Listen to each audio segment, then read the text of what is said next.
जी जी। तो शॉल के साथ भारत की प्रस्तावना, the Indian preamble has been given to our two friends here. I'll start with some brief remarks, and as I said, Dr. G. Park is on his way.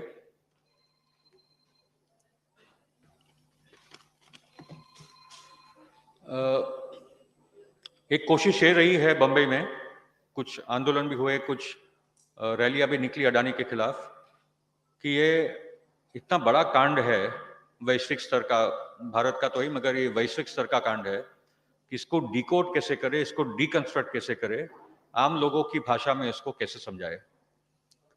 हम लोग 24 तारीख को हमारी पदयात्रा थी, 24 जनवरी को, जब हिंडनबर्ग की रिपोर्ट निकली थी, नफरत छोड़ो भारत जोड़ो के नाम से, जो हमारे आंदोलनों की एक यात्रा चली थी। तो ये जब गुड न्यूज आया था कि हिंडनबर्ग रिपोर्ट के बाद 25 तारीख से ये शेयर मार्केट उसके गिरने लगे, तो जैसे हम लोग क्रिकेट मैच का स्कोर कार्ड फॉलो कर रहे थे, वैसे ही रोज शेयर मार्केट का 5 लाख गिरा, 10 लाख गिरा, 7 नंबर से 20 नंबर पे आ गया, वगैरह वगैरह चल रहा था। तो एक खुशी का माहौल भी था, क्योंकि इसमें और एक बात बहुत इंपॉर्टेंट है कि एक तो मोदी का क्या रोल है ये पूरे अडानी के कांड में, वो परंजो और रवि बताएंगे, और दूसरा ये केवल एक कांड नहीं है, ये राष्ट्रीय सुरक्षा का भी सवाल है। It is about our sovereignty, हमारे संप्रभुता का भी सवाल है कि जिस कंपनी को हमारे पूरी की पूरी संपत्ति, देश के नेशनल रिसोर्सेज और हमारी पूरी संपत्ति बेची जा रही है, where our exit and entry points, where our ports and airports are increasingly under the control of Adani, then we can imagine what's happening. Where we know that Gujarat is today the largest entry point for exit of drugs into this country, and there is no inquiry worth the name. तो ये कांड को हम जैसे आंदोलनकारी और कार्यकर्ता कैसे समझे? We came across some new terms like round tripping. कल एक बैठक थी जहां परंजो और रवि ने और भी बातों को हमको समझाया था. What I've understood this कांड is, it's a very simple 5-stage operation or a 4-stage operation. First is it involves cooking up your books or accounts, and for that the Adanis have a firm called Shah Dhandaria, which has some 11 employees, where 23-year-old boys are running that audit company, and they are the ones who settle the Adani accounts. So one is cooking up of the books. That leads to the manipulation in the share market. So the prices increase through various of the offshore companies that pump in money from offshore into the markets out here, into the Adani companies, pumping up the prices. And और वो share के सामने फिर वो LIC, SBI, foreign institutional banks वगैरह से loan उठाते हैं और वापस ऑफशोर कंपनीज में जाते हैं, और it becomes a total Ponzi scam. एक पूरा एक चक्रव्यूह, एक राउंड ट्रिपिंग उन्होंने कर दिया था. उसमें मतलब वो इनॉर्मिटी की अगर हम लोग कुछ नंबर्स देखें, नोटबंदी के दौरान, नोटबंदी नहीं था, वो नोट बदली थी, तो नोट बदली के दौरान 18.5 लाख करोड़ की बात थी कि वो इतनी नोट्स हमारे देश में जिसके लेकर उनको करना था. तो अडानी का जो मार्केट शेयर है, मार्केट वैल्यूएशन है, that was 19 lakh crores when the Hindenburg report came out. Today it has gone down to half that value, around 8 lakh or 9 lakh crores. That's what it has gone down to. But prior to the Hindenburg report, already Ravi Nair and Paranjo had written about these offshore companies, about the entire scam. When Ravi did this story in 21, for at least 3 days, the Adani's shares slumped to about by 17%. He had already done his job, but that story then went past. But अभी कहीं विदेश से आया है तो पूरा देश जाग चुका है, पूरी दुनिया जाग चुकी है. So then we'll also get to know that the role of Adani in Sri Lanka, in Bangladesh, in Israel, and how, including Australia, how Modi has ensured that the funds come, the governments agree, the corporations agree. And the stories from Bangladesh ka headline news hai, where Ravi and Paranjo are on the TV screens every day, but there's not a line away. But how the Bangladesh people are paying 3 times more than that they should be paying. After Ravi broke that story, today Bangladesh is in ferment, and the entire power purchase agreement is being renegotiated because of their efforts. The other point is that today we heard about the Supreme Court calling the SEBI to give the report within 2 months. I'm wondering what will happen because the SEBI may pass a few remarks here and there, but finally will they settle with a few fines? Because Adani is very happy. Adani is saying the truth shall prevail. And we know what Adani's truth is. So the JPC demand is not being met. The SEBI Supreme Court inquiry is welcome, but then it will also require a lot of public pressure from Andolans, from political parties to ensure that it is on track. And the other worrying part was also the LIC and the SBI, where ordinary people's money was put into these banks. So now where do people invest the money? Where do people go? That is a big question for ordinary people. I'll just end with a few remarks. And I really don't want to say much because today we come here to hear Paranjoy and Ravi. Okay, essentially, it is very clear that Modi is involved in this scam. It wouldn't be happening without him. If you look at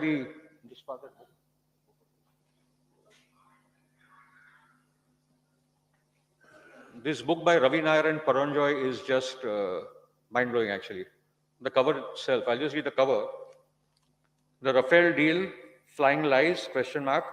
The role of Prime Minister Narendra Modi in India's biggest defense scandal. This is the cover. You can imagine what they're writing. Okay. And until now, both of these journalists were facing a gag order, especially Paranjoy was. We know what happened to him in EPW. Oh, he just left, but he's still here.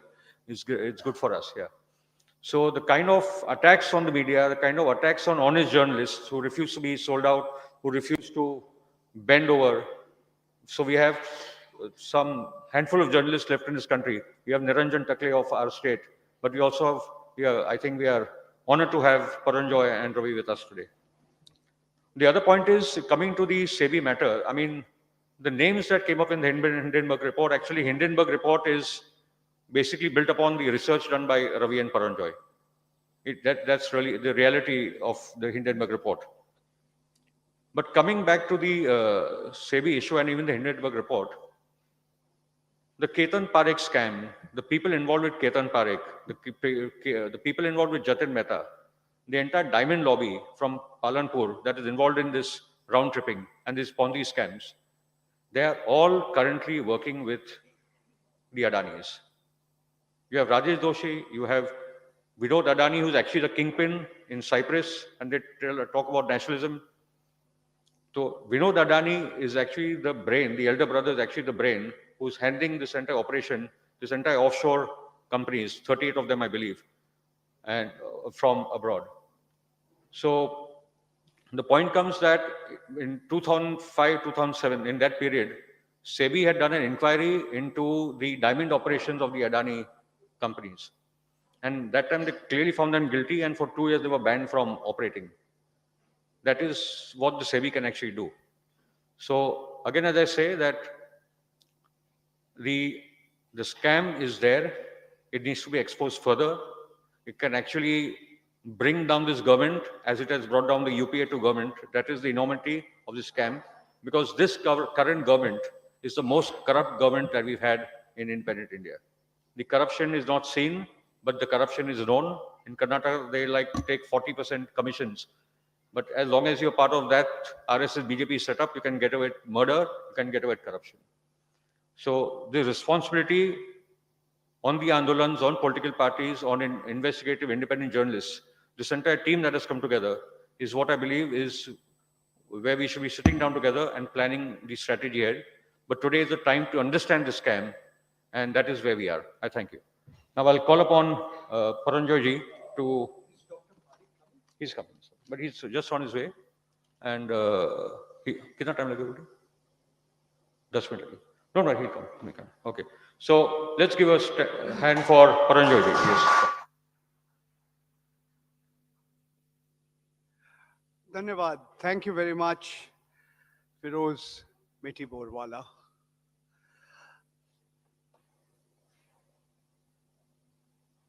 I'm truly honored. I'm truly grateful. ये पहला बार मैं मुंबई में एक सार्वजनिक मंच से आप लोग से बात कर रहा हूँ। मेरा हिंदी कमज़ोर है, मेरा तीसरी भाषा है, फिर भी मैं कोशिश करूँगा, मैं ज़्यादा से ज़्यादा समय मैं हिंदी में बातचीत करूँगा। मेरा मित्र मलयालम भाषी है, रवि जी ज़्यादा से ज़्यादा समय अंग्रेजी में बात करेंगे।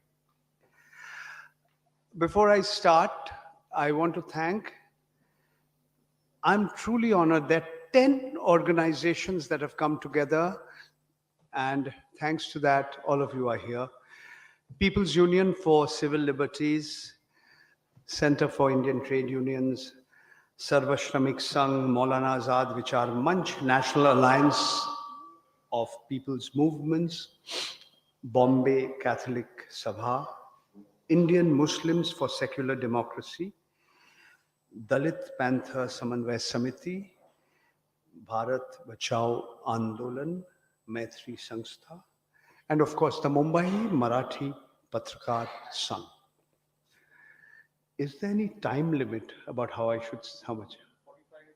45 minutes. You think they'll sit through it? Okay.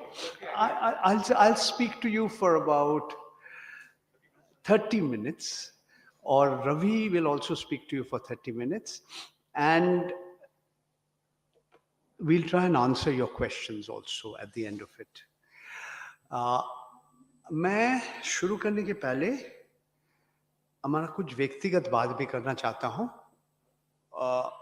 मैं अकेला भारतवर्ष का नागरिक हूं जिसका खिलाफ अडानी घराने का वकील 6 मानहानि का केस इस वक्त जारी है, और इसमें 2 में गैग ऑर्डर है, तो इसलिए मेरा कोशिश किया मुंह मेरा बंद करने के लिए। मैं 2.5 साल खामोश था, मैंने सार्वजनिक मंच पे कुछ बातचीत नहीं किया। आज मैं क्यों बात कर रहा हूं ये भी आपको मैं बताऊंगा। मैं अकेला पत्रकार हूं, मेरा नाम हिंडनबर्ग रिपोर्ट में आए हैं। 32,000 शब्द का रिपोर्ट है, उसमें एक पत्रकार का नाम है, वो मेरा नाम है। और जब अडानी के वकील लोग ये हिंडनबर्ग रिपोर्ट का जवाब दिया, वो जिस तरह का जवाब मिला, मैंने सोचा हमारा मुंह और बंद नहीं करना चाहता हूं, मेरे को मुंह खोलना ही जरूरी थे। I must state my position, I must talk about what has happened. I was silent for 2.5 years. Before I talk about myself, I want to tell you some things about the Adani Group. I have had the privilege of meeting Shri Gautam Adani, who's 7 years younger than me. I'm 67, he's 60, on 2 occasions. But I think the Adani Group is unique in this country for several reasons. Adani जो घराना है, इसका जो अभिनवत्या है, जो uniqueness है, ये मैं समझता हूँ हमारे देश में बिरला ग्रुप के बारे में आपने सोचा, टाटा ग्रुप के बारे में आपने सोचा, अंबानी रिलायंस ग्रुप के बारे में सोचा, but the Adani group is actually different from all these groups. क्यों? 20 साल पहले गौतम अडानी के नाम किसी ने नहीं सुना था। हाँ, हीरा का कारोबार चल रहा है यहीं पे नजदीक जवेरी बाजार में, बहुत कम लोग गौतम अडानी जी का नाम सुना था। परिवार का कुछ प्लास्टिक्स का कोई कारोबार कर रहे थे, आयात निर्यात करते थे। तो जिस रफ्तार से 20 साल भी नहीं लगा, 15 साल शायद, विश्व के सबसे अमीर व्यक्ति में 2 number 3 number position, he became the second or the third richest man in the world. ये मैं समझता हूं no industrialist in India his rise has been so spectacular. मगर कहानी तो यहाँ खत्म नहीं होता है. Just as the rise of the Adani business empire, the Adani corporate conglomerate was truly spectacular, even more spectacular was his precipitous fall, the precipitous fall in the prices of his shares. हम लोग कभी नहीं सोचा था कि 24 जनवरी 2023 में एक report आएगा और उसके बाद अडानी घराने का शेयर लगभग 9 कंपनी है. 24 जनवरी से आज आप देखिए कि एक कंपनी का शेयर 50% गिर गया, किसी का 60% गिर गया, किसी का 70% गिर गया, किसी का 80% गिर गया. एक महीना से थोड़ा सा ज्यादा समय लिया. मैं भी समझता हूं ये भी हम भारतवर्ष का इतिहास में कभी नहीं देखा. कॉर्पोरेट जगत का इतिहास में हमने कभी नहीं देखा. So what we are seeing is actually something that has never ever been seen in this country. Adani जी कहा कि हम भारतवर्ष के सबसे बड़ा एक फॉलो ऑन पब्लिक ऑफर, यानी कि 20,000 करोड़ बोला हम पब्लिक से लेंगे. मगर ये शेयर इशू की कहानी है, मैं संक्षिप्त में बताता हूं. जब पब्लिक के लिए ये शेयर इशू शुरू हुई, सिर्फ 1% लोग 1% सब्सक्रिप्शन आया. 1% subscription of the public part of the share offer. दूसरे दिन में भी एक और 2%. आखिरी दिन हमने देखा कि घोषणा किया कि 20,000 करोड़ हमें मिल गया. इसमें हम किसी लोगों का नाम सुना, हमने बहुत लोग, हिंदुजा का नाम हमने सुना, हमने नाम सुना सज्जन जिंदल जी का नाम, JSW जिंदल स्टील वर्क्स, हमने सुना सुनील भारती मित्तल जी का नाम, हमने और भी लोगों का नाम सुना. गुजरात का टोरेंट ग्रुप का मेहता परिवार, एक और दवाई बनाने वाला एक संस्था है जाइडस कैडिला, उनका नाम भी सुना. और हम लोग सोचा कि बस अभी इनका संकट खत्म हो गया, हिंडनबर्ग का कहानी खत्म हो गया. मगर अचानक अगला दिन अपना अडानी साहब ने एक घोषणा किया कि हम सारे पैसा सबको वापस दे देंगे. और एक शब्द उन्होंने, कुछ शब्द उन्होंने इस्तेमाल किया, सब लोग थोड़ा बहुत आश्चर्य हो गए थे. He says, I am morally obliged to return this money. So he returned the money and the shares kept coming down. So there are many, many stories about it. One person whose name was not mentioned, he's not here with us. His name is Abir Dasgupta. Ravi, Abir, me, and several other people.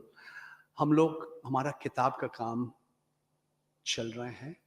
उम्मीद है कि आने वाले कुछ महीनों के अंदर हम ये किताब आपके सामने प्रकाश करेंगे. और we will urge all of you to help us out so that we can bring this book out and hopefully bring out the book in different languages. अलग-अलग भाषाओं में हम चाहते हैं आपके सामने ये किताब हम पेश करेंगे. तो मैं आपको 5-7 मिनट बताना चाहता हूं एक जो अडानी समुदाय का अभिनवत्ता, uniqueness. I'm saying that never before has one corporate group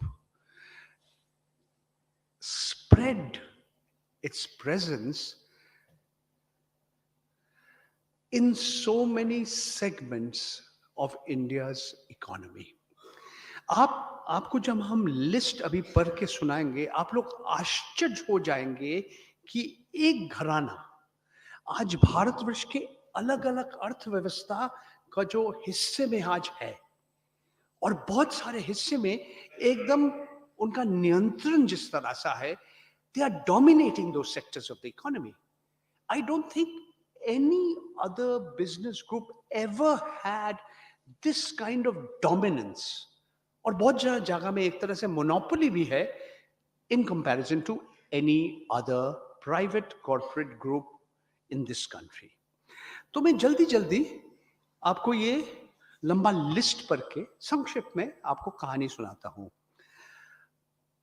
Mundra Gujarat में अडानी जी ने शुरू किया था उनकी SEZ, स्पेशल इकोनॉमिक जोन. उस समय कांग्रेस सरकार थे गुजरात में. फिर उसके बाद मोदी जी 2001 में गुजरात का मुख्यमंत्री बना. फिर 2014 में भारतवर्ष का प्रधानमंत्री बना. और ये SEZ, स्पेशल इकोनॉमिक जोन, विशेष आर्थिक क्षेत्र, it is like a country with in a country. उसमें भारतवर्ष का जो आयकर, सीमा शुल्क, उत्पादन शुल्क, customs duties, excise duties, income tax, they don't apply. It is a republic within a republic. Today, the biggest SEZ in India is Mudra. That's a big story. It is India's biggest container port. मतलब समुद्र का जो बंदर है, जो container traffic है, मुंद्रा एकदम number 1 है. और भारतवर्ष के अगर सब तरीका का जो सामग्री या गुड्स ट्रैफिक जो आयात निर्यात यातायात करते हैं, इसमें अभी भी एक नंबर में है जवाहरलाल नेहरू पोर्ट ट्रस्ट, मुंबई के नजदीक है, नवा शेवा में. But Mundra is the second biggest port in India, privately operated, but the second biggest port in terms of traffic. एक समय लोग कहते थे ना, चीन का एक सुंदर एक मोती का माला अगर विश्व का मानचित्र अगर देखें, if you look at the map of the world, that string of pearls starts in the Horn of Africa and ends in the South China Sea. Different ports where the People's Republic of China, the government has a presence. आज भारतवर्ष का एक हीरे का जो माला है, आप अडानी जी के साथ है. ये है समुद्र का बंदर. 12 पोर्ट है, 12 सी पोर्ट्स. 12 भारतवर्ष के जो पश्चिमी समुद्र तट है, पूर्व समुद्र का तट है, सब जगह में है. गुजरात में 4 जगह में है, मुंद्रा, दहेज, टूना, हजीरा. मुंबई में दिघी, गोवा में मर्मुगांव, केरला में विजयनम, काटुपल्ली, एन्नोर, तमिलनाडु, कृष्णपट्टनम, गंगावरम, आंध्र प्रदेश, धामरा, उड़ीसा और ताजपुर, पश्चिम बंगाल. सारे पोर्ट अभी चालू नहीं है, काम चल रहा है, but he is actually operating these many ports in India. सिर्फ भारतवर्ष नहीं, ऑस्ट्रेलिया में इनका एक बंदर है, Abbot point, north Queensland export terminal. I'll tell you a little bit more about it. Israel में he is operating the second largest port in Israel, place called Haifa. He operates a major terminal in Colombo. He tried to set up a plant in Myanmar, मगर जो अंतर्राष्ट्रीय जो वित्तीय संस्था है, the international financial institutions, उसको कर्ज देने के लिए तैयार नहीं था, क्योंकि म्यांमार में मिलिट्री डिक्टेटरशिप चल रहा है. तो वो प्रोजेक्ट उसको अबैंडन करना पड़ा। और हम बाद में बताएंगे किस तरह से आज ये मुंद्रा जी का समुदाय, मुंद्रा जी का घराना, इसके असर पड़ रहे भारतवर्ष का विदेश नीति के ऊपर। हमारे बांग्लादेश के साथ संपर्क, हमारा श्रीलंका के साथ संपर्क, ऑस्ट्रेलिया के साथ हमारा संपर्क, इंडोनेशिया के साथ संपर्क, हमारे इस विषय के ऊपर हम और भी थोड़ा बहुत कहेंगे। और ये सिर्फ सी पोर्ट्स नहीं, समुद्र बंदर नहीं, हवाई अड्डा भी, airports. Adani currently is the second biggest operator of airports in India in the private sector after the GMR Group. The GMR Group is based in Hyderabad. It operates Delhi, Indira Gandhi International Airport, and of course the Hyderabad Airport. But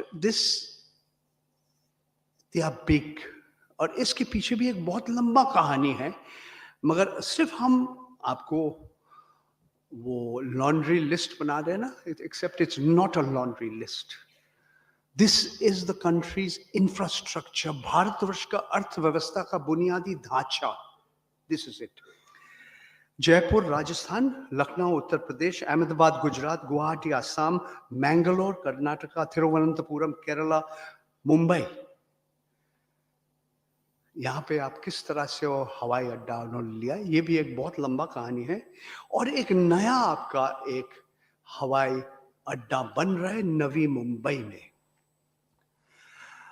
sticking to logistics, आप लोग किसान आंदोलन के बारे में सोचा। After the Food Corporation India, the single biggest provider of services to store wheat and rice, गेहूं और चावल, ये मुंद्रा जी, सॉरी मुंद्रा में है, sorry, it is Gautam Adani ji का संस्था चलाते हैं। एग्रीकल्चरल लॉजिस्टिक्स, ऐसा उनका अलग अलग राज्य में 21 राज्य में, सॉरी 21 फैसिलिटीज है, 9 राज्य में कुछ बन रहे हैं। इनके 6 इनलैंड कार्गो वेसल्स है, इनके 7 रेलवे का रेक है, और अलग अलग जगह में इनके वेयर हाउसेस है। और इन्होंने सिर्फ इस इलाका में नहीं, हमारे देश का जो डिफेंस इक्विपमेंट, हमारे देश का जो नौसेना है, स्थल सेना है, हमारे देश का जो वायु सेना है, इन लोग के लिए इजराइल के एक कंपनी के साथ अडानी जी का एक समझौता है। उन्होंने बना रहे हैं मिलिट्री ग्रेड ड्रोन्स। ड्रोन्स का एक अंग्रेजी नाम है UAVs, अनमैन्ड एरियल व्हीकल्स। तो यहाँ पे भी Adani has a very strong presence. He's the first, he has a tie-up with the Israeli company. आप जानते हैं कि भारतवर्ष का पहला प्रधानमंत्री जो इजराइल गए थे वो नरेंद्र मोदी जी, और थोड़ी देर के कुछ दिनों के बाद इस तरह का एक जॉइंट वेंचर एक उन्होंने शुरू किया। मगर पूरा अडानी ग्रुप के सबसे ज्यादा मुनाफा आता है, अडानी जी का जो सबसे बड़ा कंपनी है अडानी एंटरप्राइजेस, उनका कंपनी तो सैकड़ों कंपनी है। Ravi's done an investigation and he said if you look at all the subsidiaries, associate companies, Adani Group has over 1,000 corporate entities, including entities across the world. इसको पूरा दिखाने के लिए एक इतना बड़ा एक फैमिली ट्री बनाना पड़ेगा आपको, ये अलग कहानी है। But the Adani Group is the biggest importer of coal to India. Bharatvarsh जो कोयला विदेश से आयात करते हैं सबसे 1 नंबर स्तर में है अडानी जी। अपना कोयला खनन के लिए माइंस है ऑस्ट्रेलिया में, वो भी एक बहुत लंबा कहानी है। कारमाइकल माइक बोलते हैं, सिर्फ कोयला खनन नहीं होता है, वहाँ से रेल रोड में एक एबॉट पॉइंट टर्मिनल जाता है, 10 साल पहले अडानी जी सोचा था कि ये विश्व के सबसे बड़ा एक कोयला खनन का एक टर्मिनल हो. He wanted this to be the world's largest greenfield coal mining project. अलग अलग कारण के लिए, इंक्लूडिंग द फैक्ट दैट वहाँ के जो पर्यावरण के लिए जो सामाजिक संस्था है और वहाँ के जो आदिवासी है, एबोरिजिनल्स बोलते हैं, उन्होंने आंदोलन किया.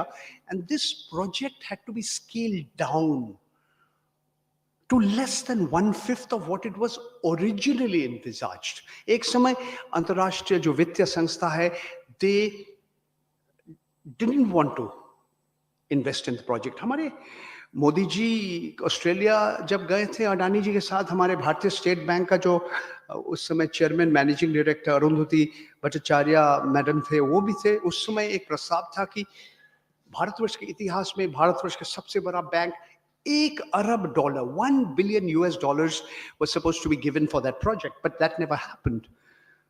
वो स्टेट बैंक का अपना बोर्ड ने ना कह दिया. ये भी एक लंबा कहानी है. यहां कहानी खत्म नहीं होता. कोयला का कहानी लंबा है.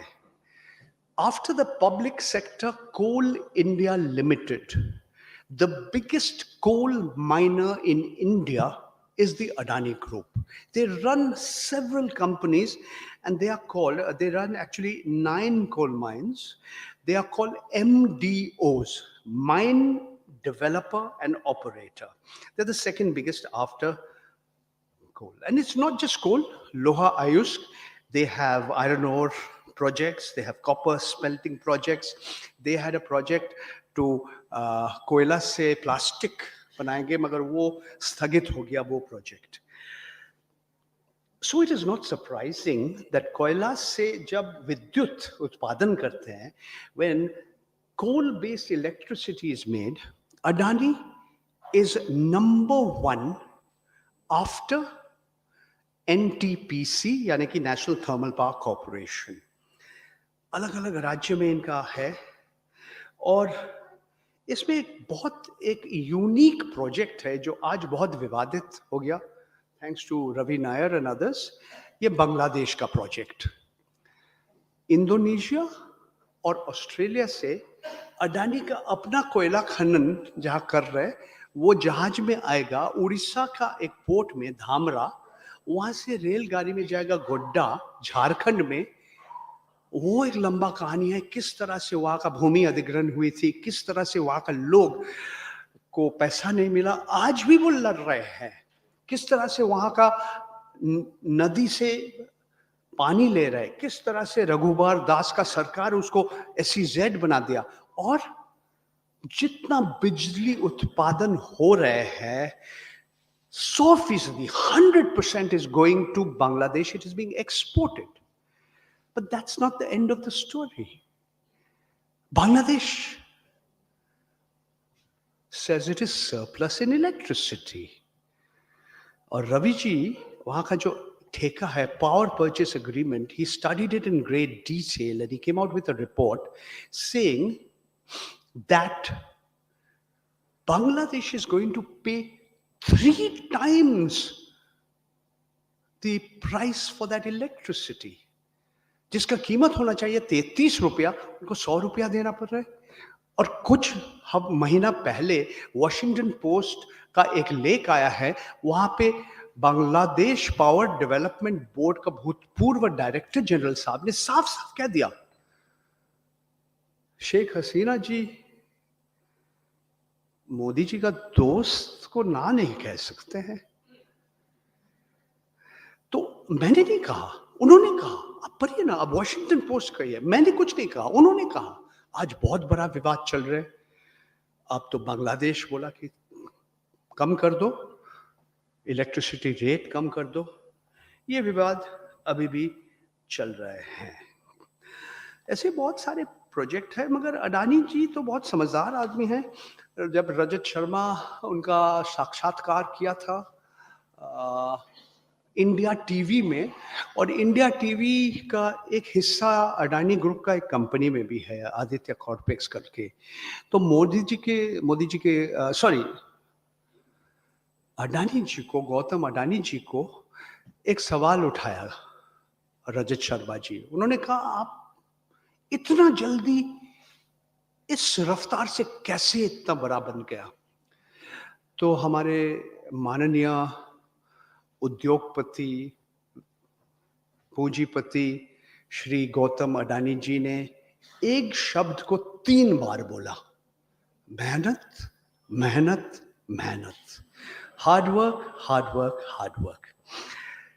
I'll tell you a little more about his hard work. मगर आज जो अलग अलग शहर में जो आप गैस का डिस्ट्रीब्यूशन हो रहे हैं, जो आपका रसोई में आ रहे हैं, जो आप खाना बनाते हैं वो जो गैस बनाते हैं, जो गाड़ी में CNG यानी कि कंप्रेस नेचुरल गैस बनाते हैं, पब्लिक सेक्टर एक कंपनी है, उसका नाम है इंद्रप्रस्थ गैस, नंबर 1 है। Number 2 is Adani group. He is everywhere, all over India, Gujarat, Haryana, Kerala, Karnataka, Tamil Nadu, Rajasthan, Madhya Pradesh, Uttar Pradesh, Chhattisgarh, Orissa, Maharashtra, Jharkhand, Assam, एक दो शायद नाम मैं भूल ही गया, कोई बात नहीं, हमारा लिस्ट में इतना नाम है। So he is the biggest distributor of gas to cities.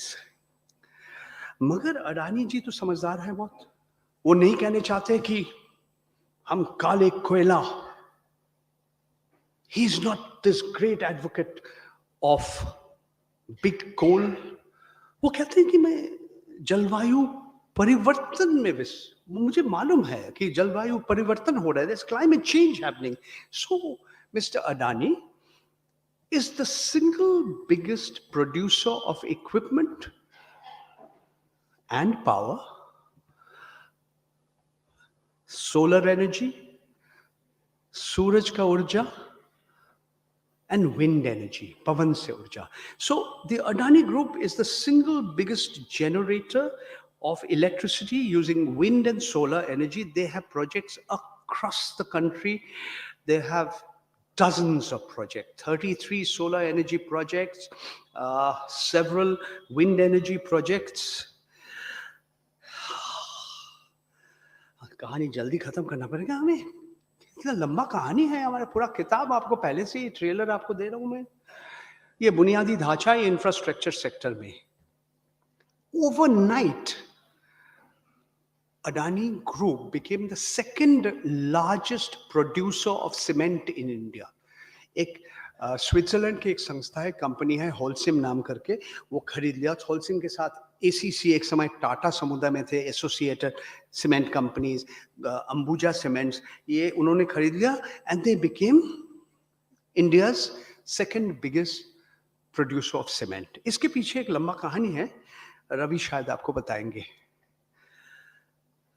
बुनियादी ढांचा में रह जाइए जरा, real estate, Adani group is setting up more than 300 projects across the country, but the most controversial project is इस शहर का धारावी रीडेवलपमेंट प्रोजेक्ट। इसके पीछे एक बहुत लंबा कहानी है, तो मैं रवि जी को बताऊंगा किस तरह से एक ठेका खत्म हो गया, अभी अदालत में है, और एक नया ठेका आया। This could be arguably one of the biggest real estate projects in this city. There are people here who know Bombay real estate supposed to be one of the most expensive in the world. चलिए थोड़ा आगे बढ़ते हैं। सड़क बना रहे, 6 सड़क बना रहे। एक समय मैंने पहले बताया, the Adani Group was the single biggest aggregator of cut and polished diamonds, and they were studied in jewelry and it would be exported. तो विदेश से रफ डायमंड्स उन्होंने आयात करते हैं, सूरत में अलग जगह में उसको कट एंड पॉलिश करके वो सोने का ज्वेलरी में जाके विदेश जा रहे। वो कहानी खत्म हो गया। अडानी जी का बड़ा भाई विनोद अडानी जी का समधी, उनका नाम है जतिन भाई Mehta, he is very big in this. His 2 companies, Winsome and Forever, are among the biggest NPAs in India, यानी कि नॉन परफॉर्मिंग एसेट्स, यानी कि बैंकों से उन्होंने कर्ज लिया और वापस नहीं दिया।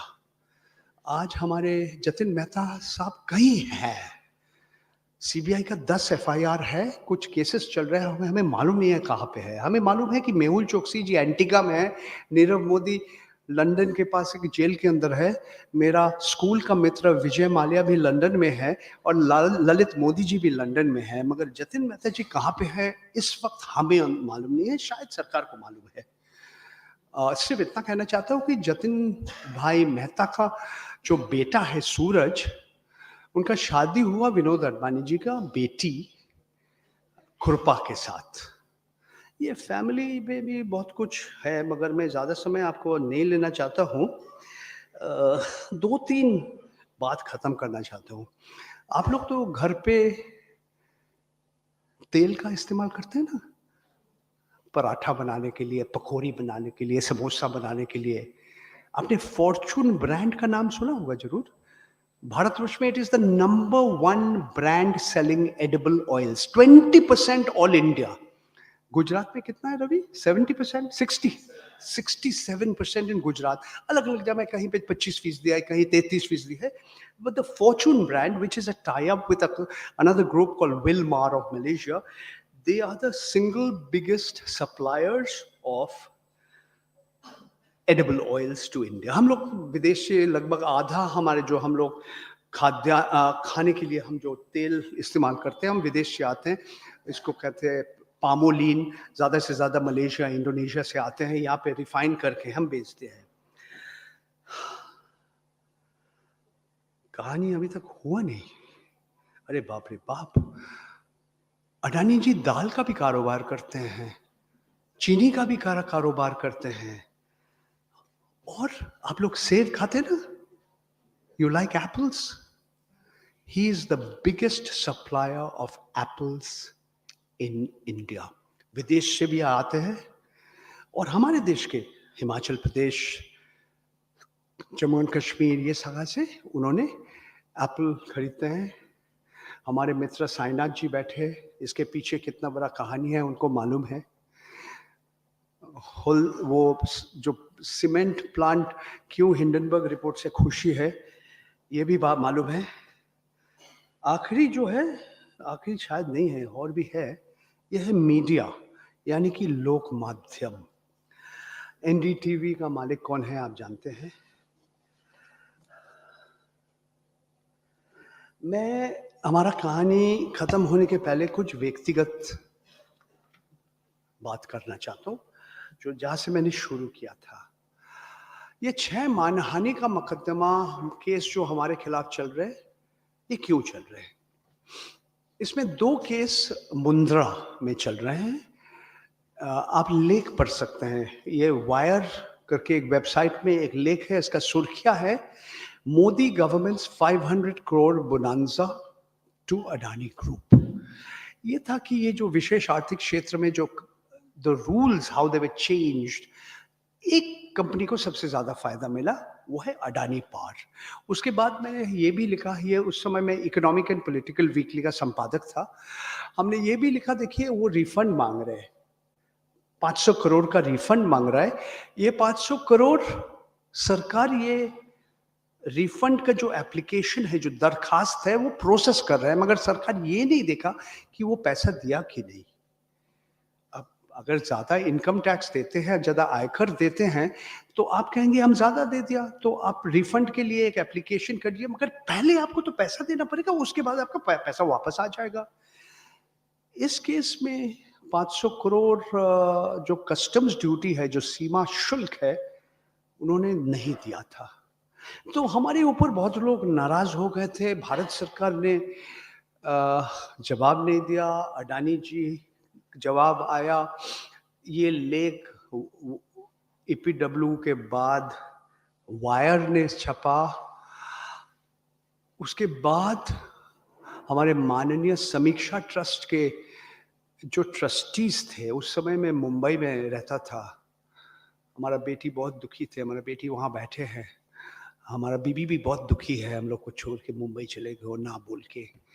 तो हम वापस चले आए मुंबई से, क्योंकि हमारे समीक्षा ट्रस्ट का माननीय जो ट्रस्टीज है, हमें बुलाया गया, बोला जी आपने जो काम किया, क्योंकि एक वकील का चिट्ठी आया कि आपने मानहानि किया, यू हैव कमिटेड डेफमेशन। और मैंने जवाब दिया, मैंने नहीं, एक वकील साहब ने जवाब दिया, मगर ये जवाब देने के पहले हमने समीक्षा ट्रस्ट का अनुमति नहीं लिया था।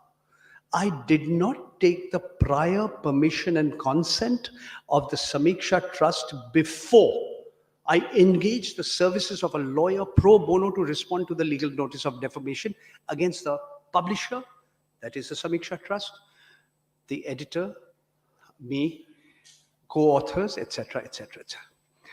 So I was called to Delhi. I was told कि बहुत खराब काम तुमने किया. You have committed an act of grave impropriety. तो मैंने बोला मैं माफी मांग रहा हूँ, मगर I don't think I've committed an act of grave impropriety. It is a technical error. I'm going to apologize to you publicly. But don't say it is an act of grave impropriety, क्योंकि ये एक तकनीकी गलती मेरा हुआ और मैं मानने के लिए तैयार हूँ, मैं माफी मांग रहा हूँ आपसे.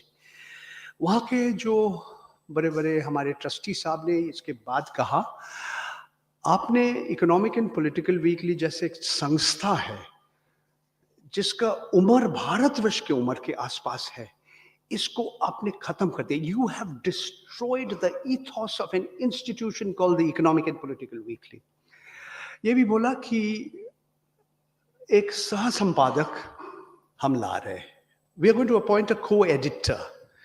ये भी बोला आप अपने नाम में और लेख मत लिखिए, आप बहुत अहंकारी है, आपका पहले जो संपादक थे अपने नाम में नहीं लिखा थे, वे फाइनली इन्होंने बोला आखिरी बात, pull down this article and do not leave the room until the article is pulled down. तो वेबसाइट से एक आर्टिकल निकालना ज्यादा समय नहीं लगता, तो मैंने दिखा दिया, देखिए इट इज डाउन, एरर 404. मैं एक कोरा कागज मांगा, I wrote out my resignation and I told the world about it. Then there was a lot of hue and cry. Hundreds of people came out in my support. Some people opposed me. I was privileged and honored that 2 Nobel laureates, Amartya Sen and Angus Deaton, supported me. Eminent scholar Professor Noam Chomsky supported me. Former Finance Minister of West Bengal Ashok Mitra supported me. But that's a longer story. The short story is that cases were filed against us.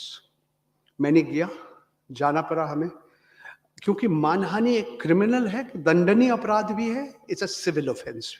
So it was against the wire, my co-authors. We finally went there. I appeared before the Honorable First Class Judicial Magistrate, Mundra. आरोपी हाजिर है, हम बोला जी हाँ आरोपी हाजिर है, मैं दस्तखत किया. Then the lower court magistrate, not in Mundra but in Bhuj, told Adani Power's lawyer, this is the wire, you don't have to remove the article. Remove one word and one sentence. So you can read the article, you can find out all the details.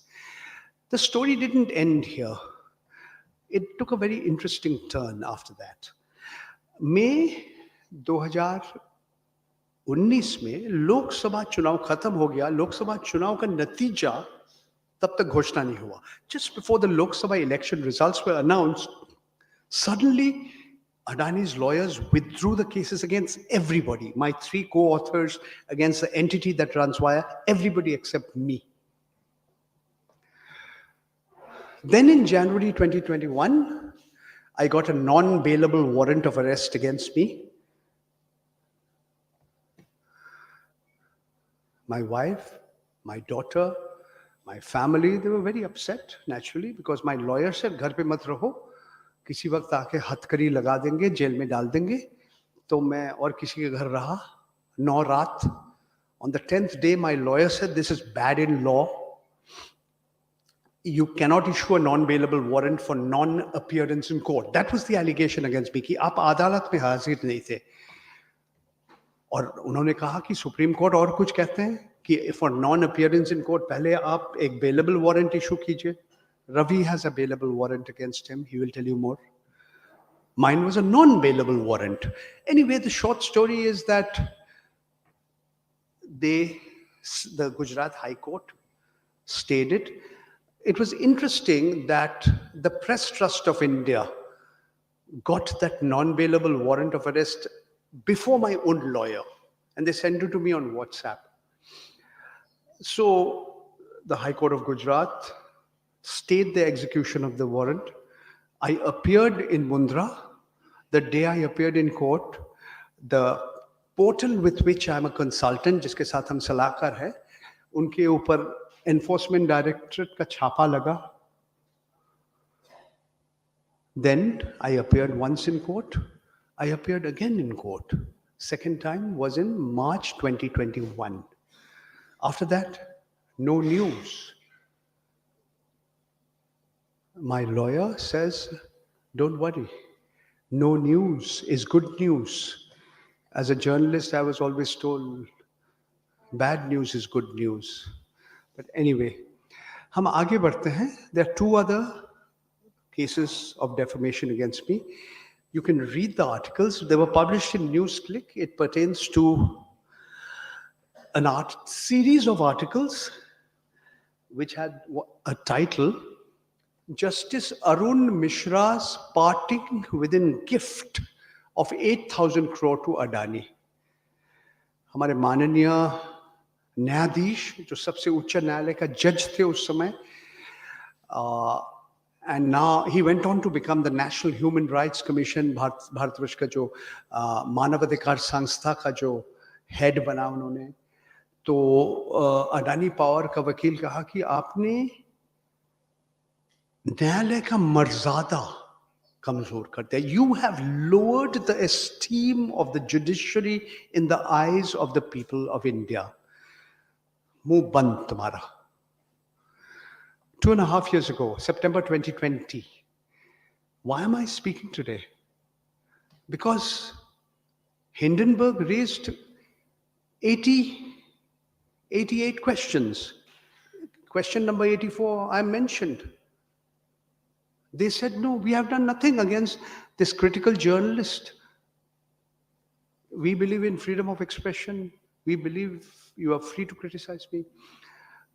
Then they said, why did you try and arrest him? He said, no, it's a judge that did it.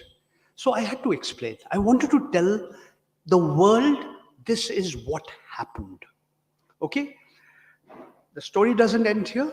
NewsClick's head, Prabhat Purakayastha, he's 75 years old. Another small shareholder, D. Raghunandan, he's 73 years old. I'm 67 years old. We traveled, and Abir Dasgupta earlier, we traveled halfway between Delhi and Mumbai to Kota. From there, we traveled about 120 kilometers to district Baran. Gramin न्यायालय के सामने वहाँ का magistrate, honourable magistrate के पास हमने जमानत के bail bond की एप्लीकेशन दिया 10,000 रुपए का. वहाँ का लोग हमें श्योरिटी दिया. और ये भी अभी इस वक्त चल रहा है कहानी. बीच में मैंने 2 बार अडानी जी के साथ मेरा व्यक्तिगत मुलाकात हुई थी.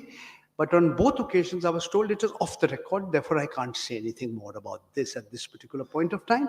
बहुत लोग कहते हैं यार तुमने सारे खबर हिंडनबर्ग को दिया जरूर. तो मैंने बोला मैं सच बोलूं, आप मेरा बात विश्वास में मत करेंगे, मैं हिंडनबर्ग रिसर्च का नाम भी कभी नहीं सुना. 24 जनवरी को सुना.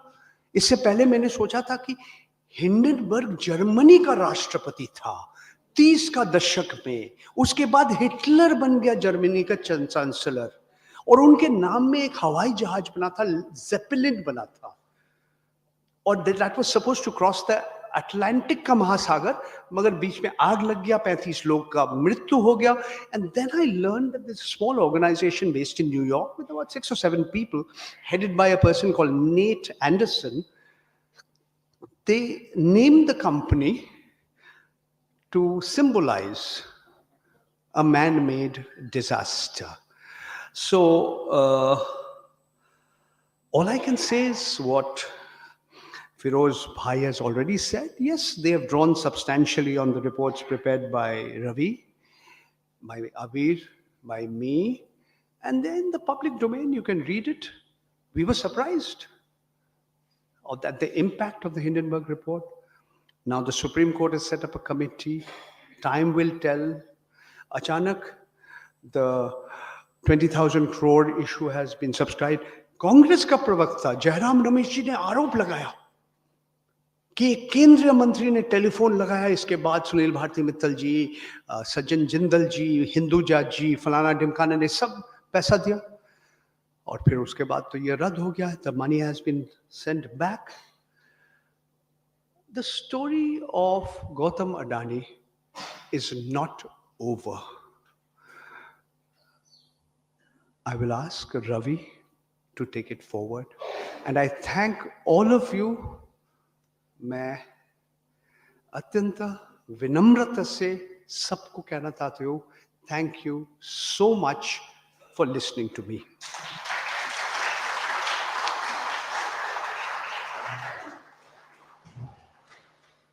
I'll now invite Ravi Nair to take the stage.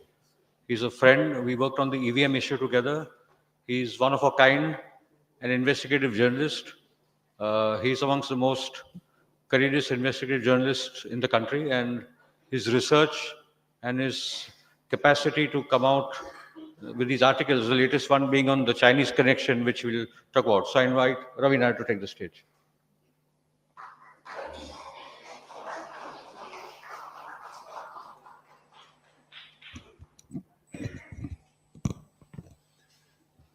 Good evening,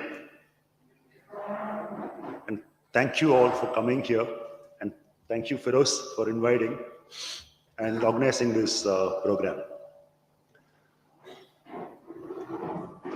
Adani's story is too long. If we start to go one by one, we can speak on weeks. We can speak for weeks on this subject, because the kind of businesses and the number of businesses and the number of companies in this group is too enormous that it's very difficult to cover the entire story in a few hours. So before starting with anything, I'll start by saying that Paranjota just said that I have a bailable warrant. I'll start with that. One fine evening, Dr. G.D. Parekh is amongst us. So thank you for being here. And if you can come up. Okay, fine. Thank you. आपका आना हमारे लिए बहुत महत्वपूर्ण है. शुक्रिया. Sorry.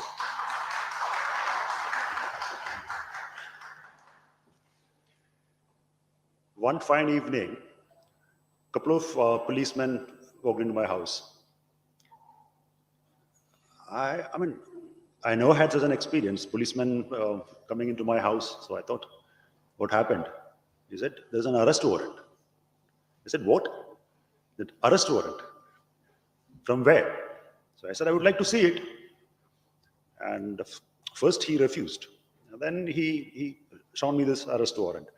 It was from a local court, Mansa Taluka Court in Gandhinagar district in Gujarat. I didn't know what was my crime, because if a summons is sent, that summons should. Summons from the court. Yeah, I mean, actually, I should have got a summons from the court. First, they will send a summons 1, 2, 3. If I am not appearing in the court, then they will issue a warrant. First bailable warrant, then a non-bailable warrant. Here, I never got any summons. So anyhow, I spoke to the lawyers and took a bail. Then we started to, we tried to find out what is it all about.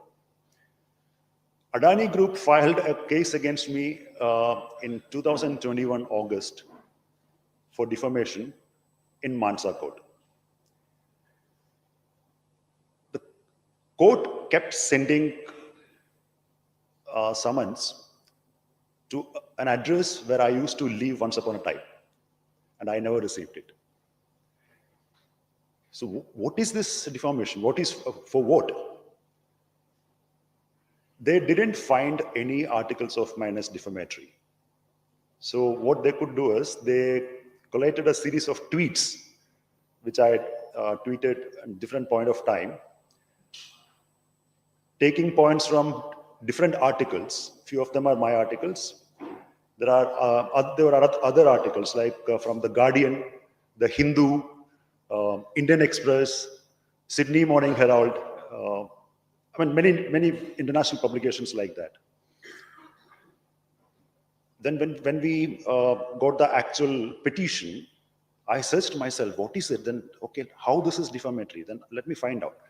Then I found most of these tweets are quotes and unquotes.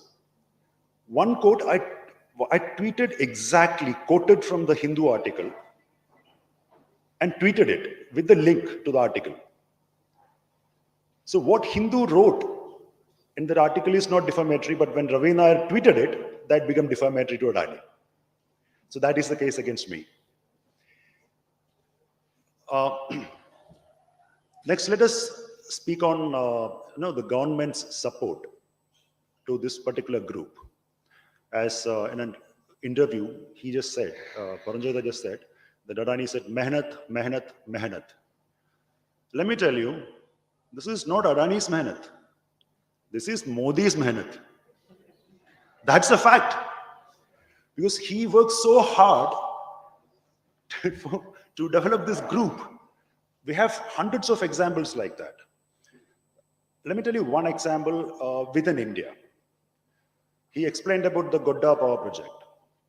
So this Godda power project, the initial talk started in 2015 when Modi, Prime Minister Modi went to Bangladesh for the first time in his official capacity as Prime Minister of India.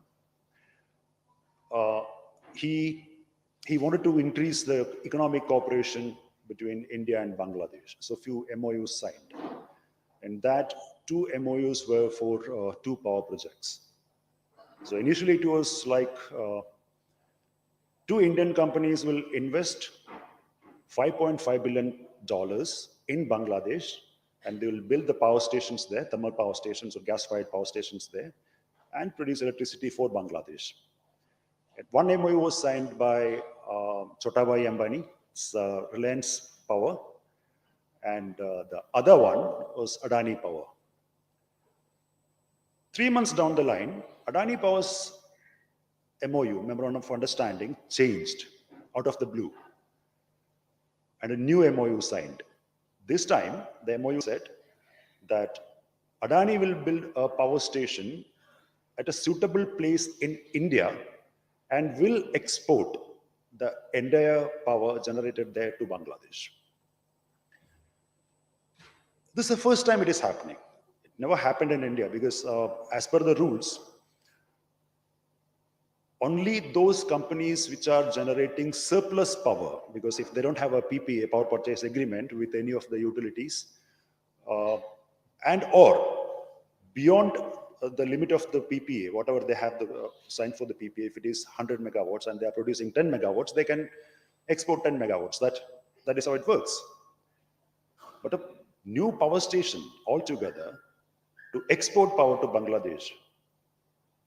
So is India power surplus? No. Still we have power cuts. In rural India, still we have power cuts. Farmers are getting electricity for only few hours for agricultural use in many places.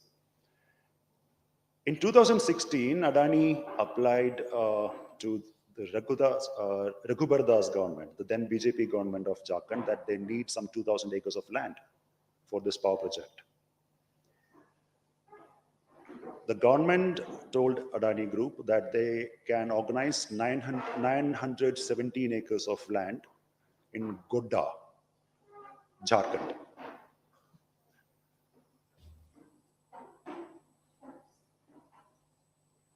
So the land acquisition for this particular project was very violent. Like land छीन लिया गया farmers से. They didn't want to vacate their land because the compensation was very minimal, and they didn't want to. These are ancestors. I mean, a lot of tribals, farmers, local farmers. Most of them were tribal. They didn't want to leave and vacate their land, but they were forced to. The government used power. Adani's people used force. Many people were jailed. Frivolous court cases filed upon them. The activists who were fighting for these farmers and tribals were put in jail for months. And after this, when the land handed over to Adani, the Jharkhand government changed a law. The law was this, that any power project which is based in Jharkhand and selling power outside the state should sell mandatorily 25% of the total production to Jharkhand itself. For Adani's project, this was changed. When we tried to find out, it's in public domain now, it was told that pressure ऊपर से आया था. ऊपर से बोला गया that this should be changed. In 2017, November 2017, Adani Power Limited signed the power purchase agreement with Bangladesh government. In the tariff section, of the power tariff section of the agreement, it said in detail that there are a lot of things took into assumptions to calculate the tariff because the plant is not there. So they assumed that this will, they took a base price for the coal, and these are the taxes, and these are the interest charges. So, and they calculated the power tariff. And remember the date, this was signed on 11th November 2017. When we saw the PPA, it clearly stated, the PPA clearly stated, the power tariff, the calculation, the assumption, they have assumed that in that assumption, they have accounted VAT, central excise, customs duty, service charges, service taxes, all the cess, levies, everything. Now there's a problem here. The PPA was signed on 11th November 2017.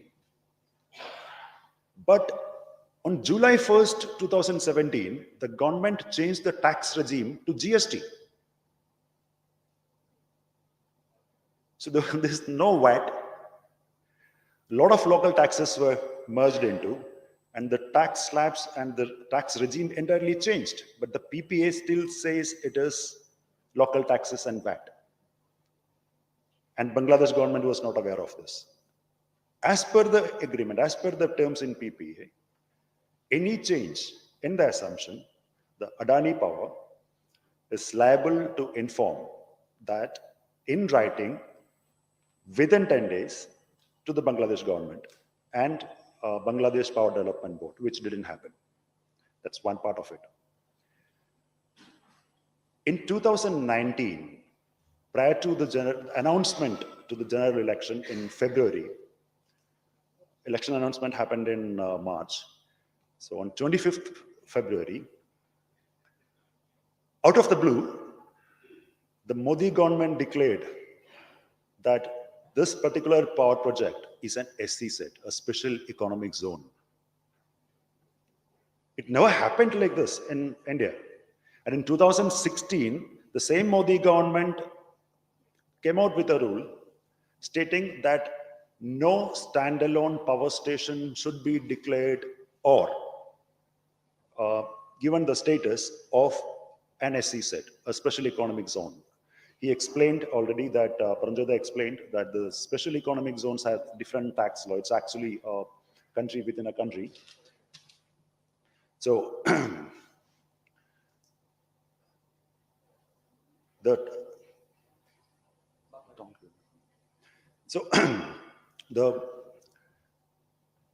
SEZ thing,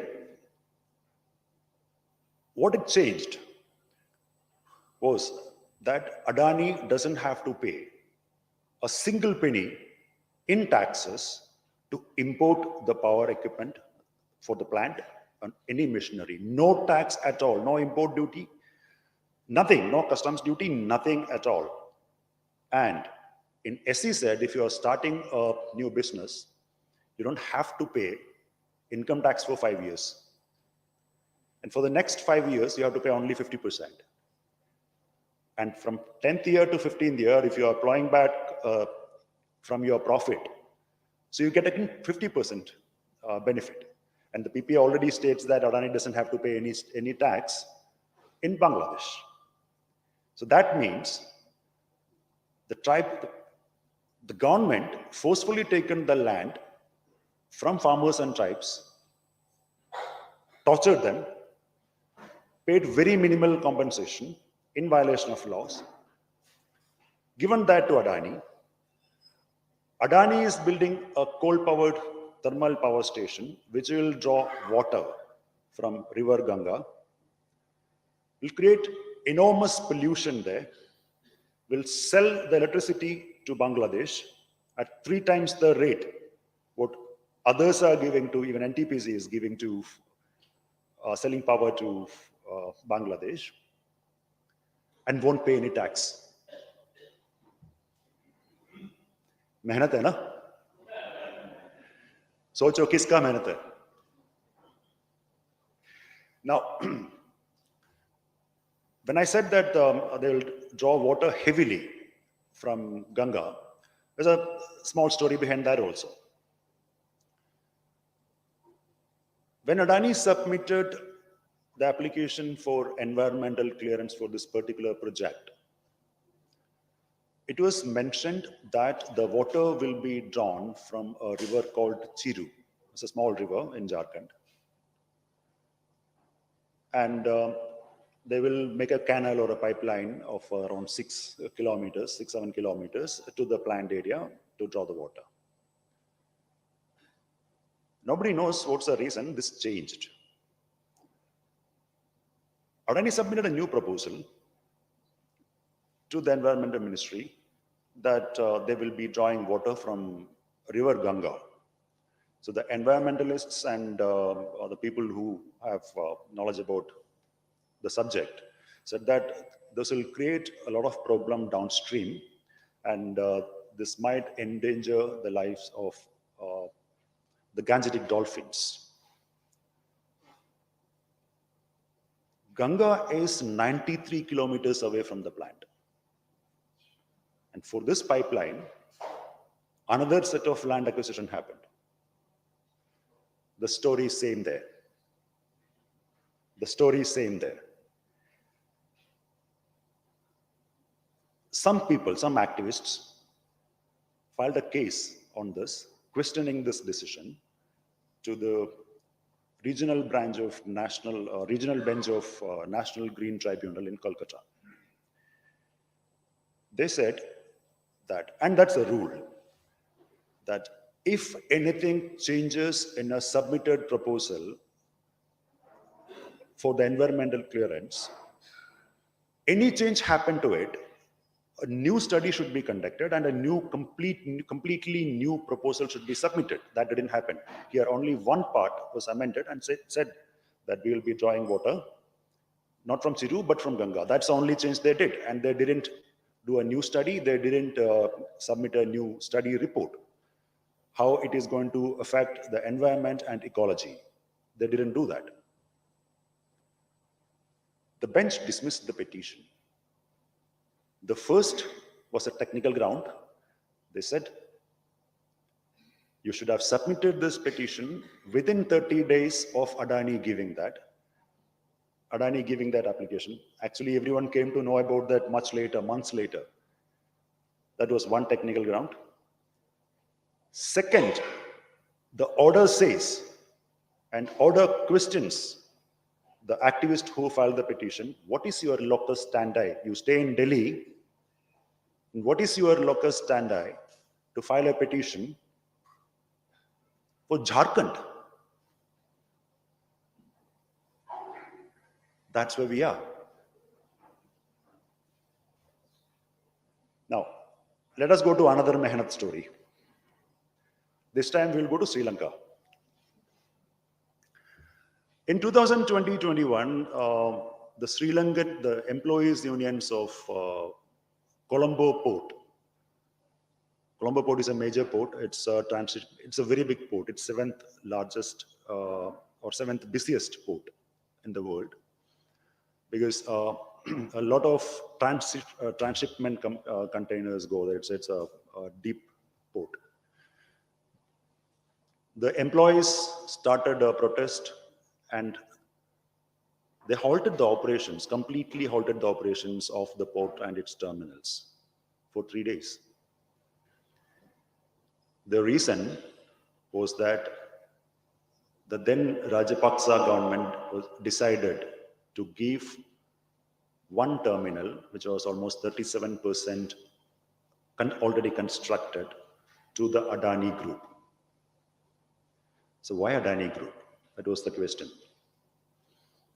And we started the investigation there. We interviewed a lot of people, including the Minister of Port and the Chairman of Port Authority. They told us on record that the Narendra Modi government forced the Sri Lankan government to give this port terminal, that is Eastern Container Terminal, to the Adani Group. And somebody told me on my face when I spoke to him, Adani must be a god for you, not for us, and we don't care. We will not let this go to Adani. So, okay, everyone said this on record that the Indian government forced. But still we can't go ahead. We need something, some solid proof, because the people who said, they said, I recorded, they can backtrack anytime. They said that, okay, I said this, but he misrepresented it, anything can. Luckily, we got an access to a cabinet memorandum, not one, two, cabinet memorandum, submitted by the Minister of Port to the Sri Lankan cabinet for the approval of this project. And it clearly stated, as per the recommendation of Government of India, to give this terminal to the Adani Group, dash, dash, dash. That was enough. Mehnat number 2. Right? Let us come back to the Hindenburg report here. See, if we look into all the projects, it will be very big. It's too long.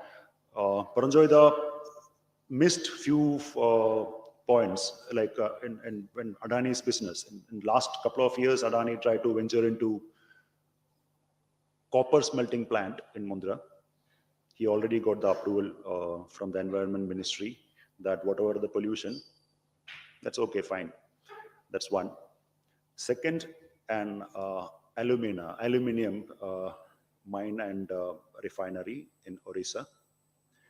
Then third, a coal gasification project. A coal gasification means the coal is the basic fuel, and it's a tedious process and a very polluting project. They will use coal to make PVC and polyester. Now decided that after this Hindenburg report came, when the capital expenditure was reworked by the group, they put a hold, they decided to hold the coal to gasification project for the time being.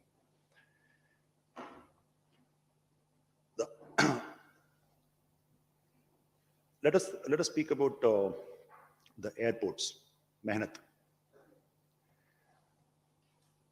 In 2019, July, the PMO decided, not Civil Aviation Ministry, the PMO decided to privatize 6 airports, which was then under the Airport Authority of India. If we go through the annual reports and the financials of Airport Authority of India, that is AAI, these 6 airports were making the maximum profits other than major airports, that is Delhi and Mumbai, where Airport Authority of India has 26 and 36% stake each. So people thought, okay, Airport Authority of India will have a stake. It's a public-private partnership project. Then PMO decided to form a group of secretaries to take this project forward. The group of secretaries first met on December 10th.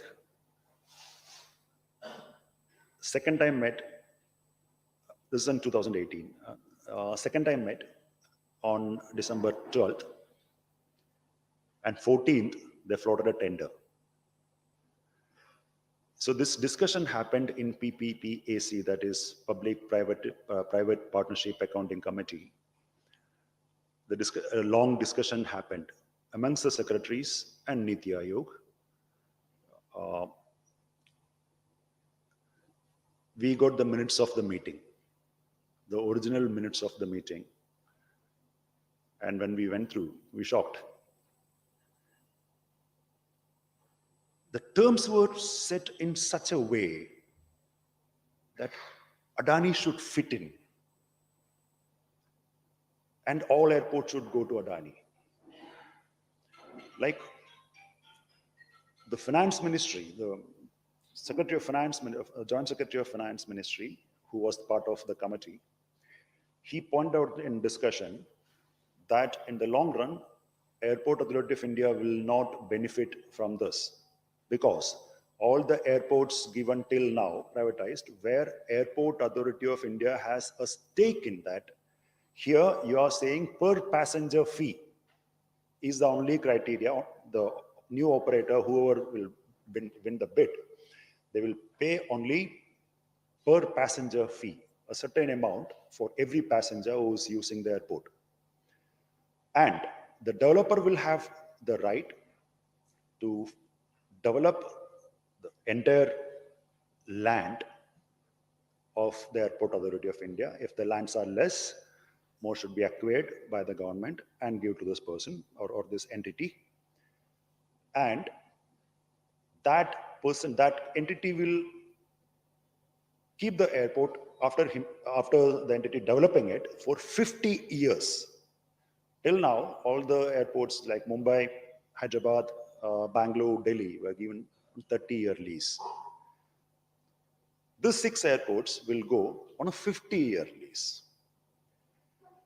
Now, more bizarre thing, that after 50 years, if the developer have to give this back to Airport Authority of India, Airport Authority of India have to pay a certain amount.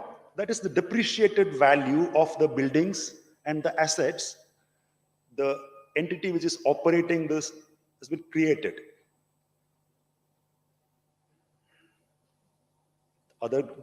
When these issues were pointed out by the Ministry of Finance and Niti Aayog, the others already said that the group of ministers already discussed this, the group of secretaries already discussed this, and it was their decision mentioned here, overruled.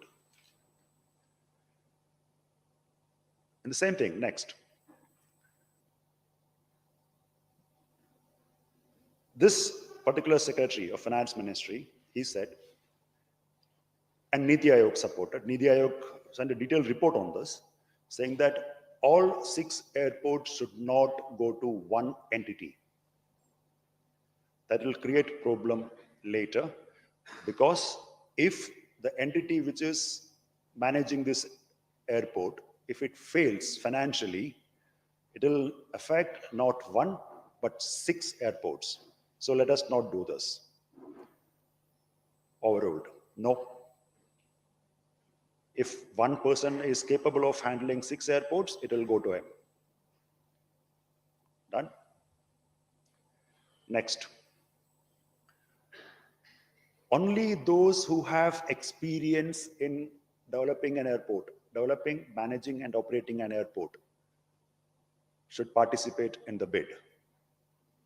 If the entity who is participating or decided to participate in the bid doesn't have any experience, they can tie up with some other companies, international companies or Indian companies, who have enough experience in development and operation and management of airports. Overruled? No. December 14th, bid document came out. A week later, I think no, a month later, the bidders met. 25th Feb 2019, tenders opened. Adani won. All 6 airports, magic, out of the blue, overnight, he became the largest private airport operator in India. And how Mumbai airport went to him, that everyone knows. Almost everyone knows that.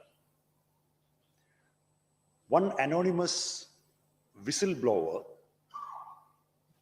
wrote a letter to Finance Ministry saying that GVK Group is misusing funds, which is meant for the development of MIAL, Mumbai International Airport Limited.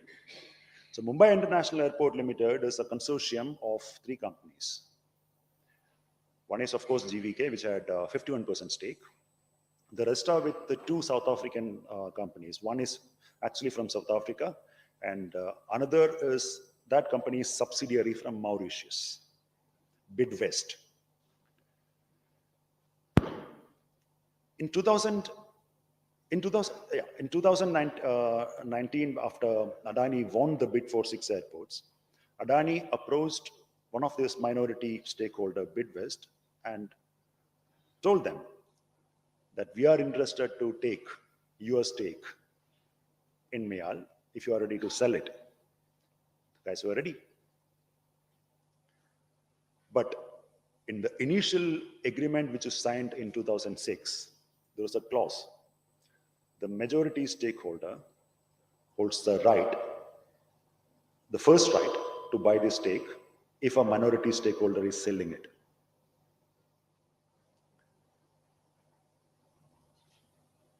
So the arbitration started, case went to court, Mumbai High Court, then Delhi High Court, 2 different cases, and it reached Supreme Court.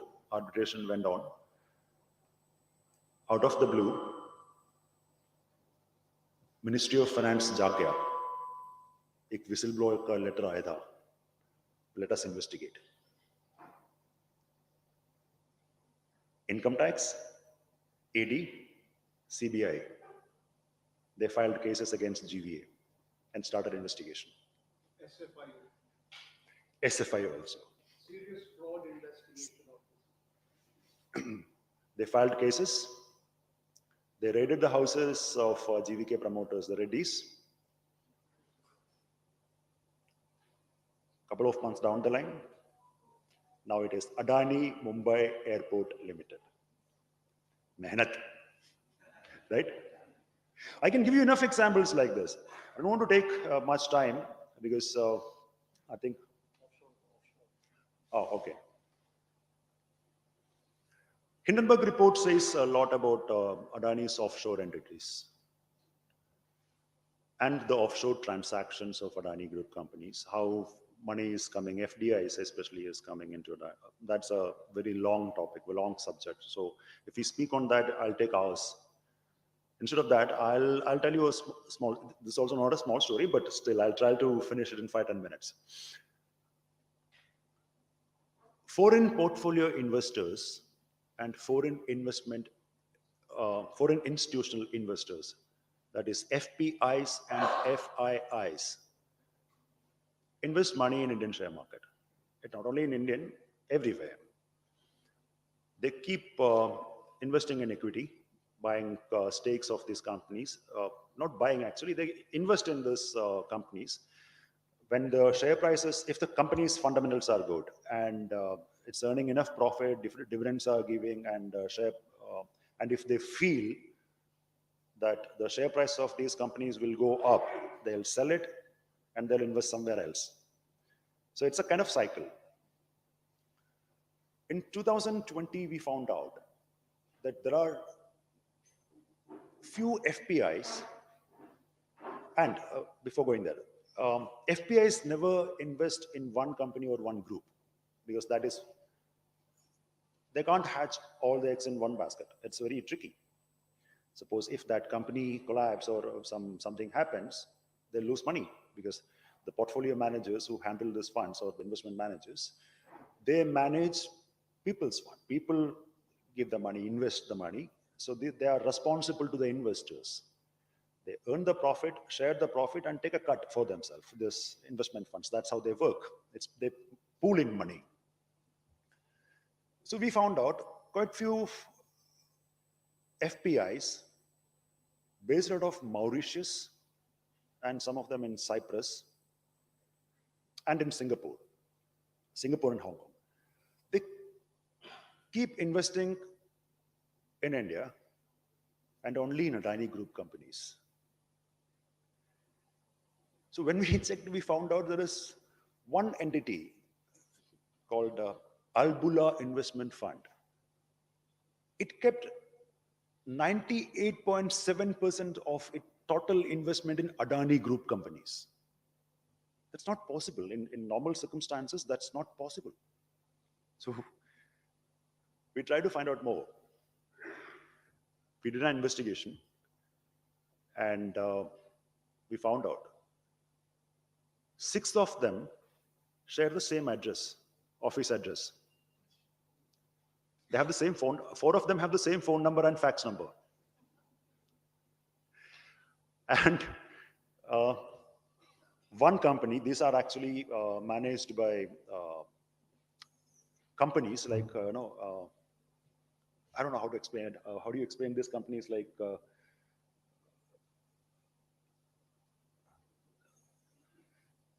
Mossack Fonseca, like kind of companies? How do you explain them? Yes, companies set up by auditors and lawyers. Yes, yeah. These are actually these are not shell companies. These are actually registered companies set up by lawyers and chartered accountants and in professionals, banking professionals who are not working in the banking industry, but they help people to set up fictitious entities in tax havens and route the money without coming into the light of law. To expert is sitting here, so I could have asked him. So yeah. No, they are registered. So they help to set up fictitious companies. That's what I said. So these companies, most of them, all of them, except one, have their money, more than 95% of their investment in Adani Group, and one had around 92%.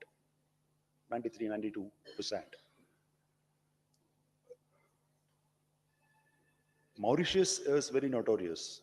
When we can't find out anything about the companies over there. We won't get their financials, balance sheet. We don't know even who are the directors and who are the actual owners behind it. So what we try to do is we used a method which nobody used before. That's called legal entity identification, LAI. In LAI, if you are lucky, you can find out the parent organization and sister concerns. If you are lucky, if they have given it. We tried our luck, and it was there. 6 companies were related to one entity through a chain of entities, and the parent entity is registered in Mauritius, which is called Monterosa Investment Holdings, Monterosa International Holdings Limited, MIH Limited. We published it in July 2021. That's the same thing you can read in Hindenburg report now. All the details what we published is there. And this company, this Monterosa, when we tried to find out more, we found out that this Monterosa has connections with few Indian fugitives. Sandesharas of Gujarat, who are in Kenya or Nigeria, I think, said to be in Nigeria, who did taken up loan from the banks and just vanished, just like many others. One is this. Second, Jatin Mehta, that is Vinod Adani's daughter's father-in-law. another fugitive. SEBI said in 2021, after these reports were published, TMC parliamentarian Mahua Moitra raised these issues in Parliament. So the then MOS Finance, Minister of State for Finance, told the Parliament that SEBI is investigating about these companies. And once the investigation is complete, we will share the report. Now, after 1.5 years, we don't know what happened to that investigation. Where is the report? Now the government is saying SEBI will investigate. So what happened to the previous investigation? Where is the report? Now, in between, after last September, between September and October, within time of four weeks, it was published widely in newspapers, business newspapers. Gautam Bhai went to the SEBI headquarters. Normally, this business tycoons, if their companies are listed, they never go to SEBI. I don't remember. Do you think when listed companies, promoters, do they visit SEBI and meet the chairman often? It is called for an investigation. Right. So here, the Mehnatwala Gautam Pai went to SEBI headquarters, met the directors and held a discussion with the chairperson of SEBI. Not once, but twice, within the span of 4 weeks.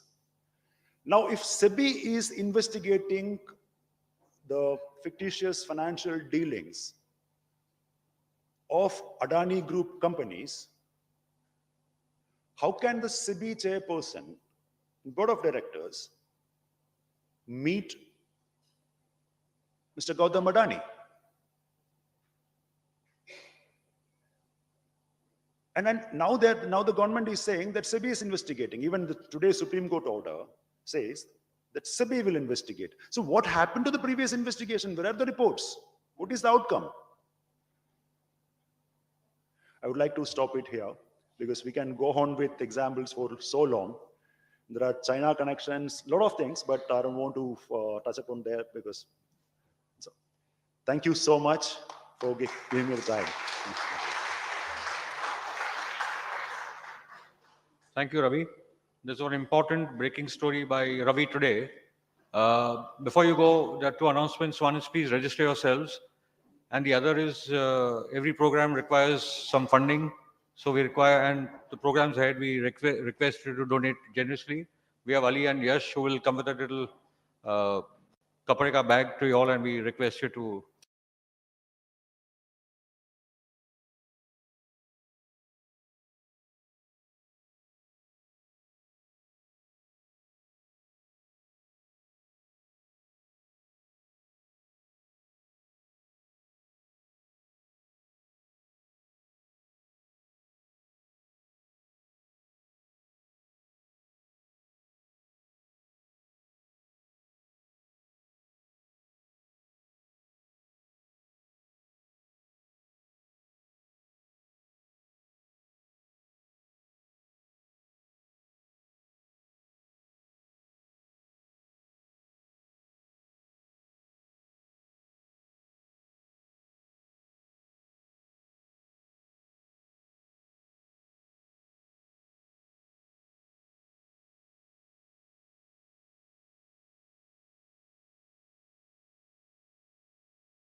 करते ही रहते हैं।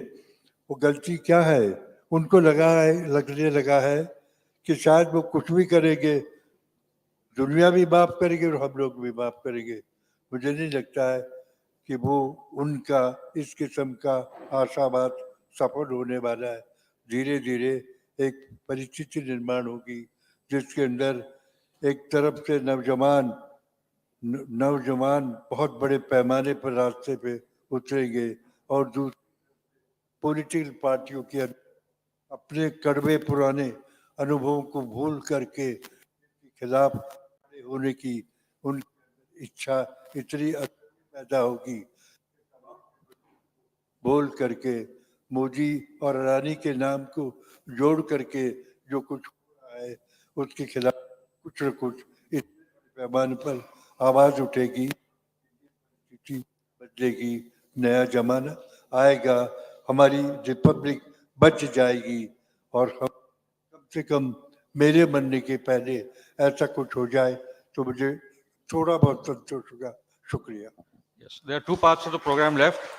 हमारे मिहिर भाई बोलेंगे, उसके पहले we'll open it for some questions. Some questions. We would like some comments and questions from the audience, please. And then we'll have Mihir Desai giving the last remarks. Yeah.